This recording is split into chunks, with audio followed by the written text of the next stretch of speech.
Hello guys, Lucknow versus Rajasthan match చాలా interesting ఉంది. First batting ఆడిన లక్నో మాత్రం 180 రన్స్ కొట్టారు. Rishabh Pant as usually failed. కెప్టెన్గా ఏమో కానీ బ్యాట్స్మెన్గా మాత్రం ఫెయిల్ అవుతూనే ఉన్నాడు. కెప్టెన్గా రన్ చేస్తున్నాడు టీంని అలానే.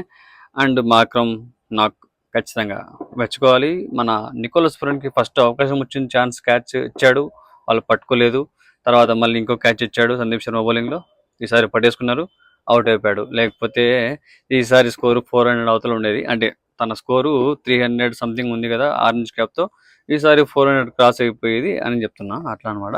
అండ్ మన ఆయుష్ పడోని హాఫ్ సెంచరీ చేసుకున్నాడు, కరెక్ట్గా అవుట్ అయిపోయాడు. అంటే ఎవరో ఒకరు క్లిక్ అయ్యేసి ఎవరో ఒకరు ఆడేస్తున్నారు కాబట్టి స్కోర్ అయితే మినిమంలో మినిమం దాటుతుంది అనమాట. సో మినిమంలో మినిమం స్కోర్ ఇవాళ 180 కొట్టేశారు కష్టపడి. ఫస్ట్లో కొంచెం టఫ్ అయింది, వికెట్లు పడ్డాయి, కొంచెం బౌలింగ్ టఫ్ అయింది. లాస్ట్లో వచ్చేసి మన సమర్థ్ వచ్చి కుమ్మి పడేశాడు.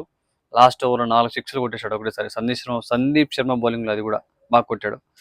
సమర్థ్ హైదరాబాద్ ఉన్న బెట్లాడాడు, అంత దారుణంగా ఆడేవాడు. కానీ అసలు ఈ టీంలోకి వచ్చాక మన గోయింగ్గా ఏమి ఇచ్చాడో ఏం పోసాడో తెలియదు, కానీ ర్యాంప్ పాడిస్తున్నాడు వచ్చిన ఆ లోయర్ ఆర్డర్లో ఎప్పుడు వచ్చినా కూడా. సో మ్యాచ్ అయితే 180ని డిఫెండ్ చేసుకుంటారా అని అనుకున్నా, కానీ రాజస్థాన్ ఉన్న బ్యాటింగ్ లైనప్కి గెలవాలి. బట్ లాస్ట్ మూమెంట్లో విన్ అయిపోయారు ఎల్ఎస్జి. లక్ కలిసి వచ్చిందని అనుకోవాలి ఇవాళ. ఇంకో విషయం, రాజస్థాన్లో ఇవాళ డెబ్యూట్ ఎంట్రీ మన వైభవ్ సూర్యవంశి.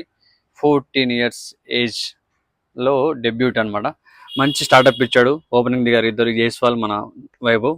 మన శాంజు సామ్సన్కి ఇంజూర్డ్ కారణం వల్ల మ్యాచ్లో లేడు, అందువల్ల సూర్యవంశికి అవకాశం వచ్చింది. 20 balls 34 runs కొట్టాడు. బట్ నాకు ఫస్ట్ బాలే 6 కొట్టాడు, అది ఇంకా తోపు. మన జైస్వాల్ యూజువల్లీ లాస్ట్ వరకు ఉన్నాడు కానీ నో యూజ్. అంటే మధ్యలో ఆల్మోస్ట్ నియర్ టు అవుట్ అయిపోయాడు. 74 runs ఏమో కొట్టాడు, నో యూస్. బట్ ఫైనల్గా మ్యాచ్ ఓడిపోయింది కదా.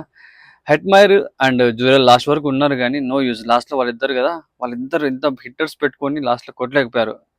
అవేష్ ఖాన్ పవర్ అనుకుంటా మేబీ. లాస్ట్ 18th ఓవర్లో అవేష్ ఖాన్ 5 runs ఇవ్వడము, 2 వికెట్లు తీయడము, ఆ తర్వాత మళ్ళీ లాస్ట్ ఓవర్ మళ్ళీ సేమ్ 5 runs ఇవ్వడము, అసలు 6 runs ఏమో ఇచ్చాడు. చాలా అంటే చాలా ఈరోజు అవేష్ ఖాన్ డే అనుకోవాలి, అంత బాగా బౌల్ చేశాడు అనమాట. దానివల్ల ఎల్ఎస్జి వాళ్ళకి గెలవగలిగింది. లేకపోతే ఈజీగా చేసి అయ్యేది. స్కోర్ కూడా స్టార్టింగ్ నుంచి గట్టిగానే కొట్టారు రాజస్థాన్ వాళ్ళు.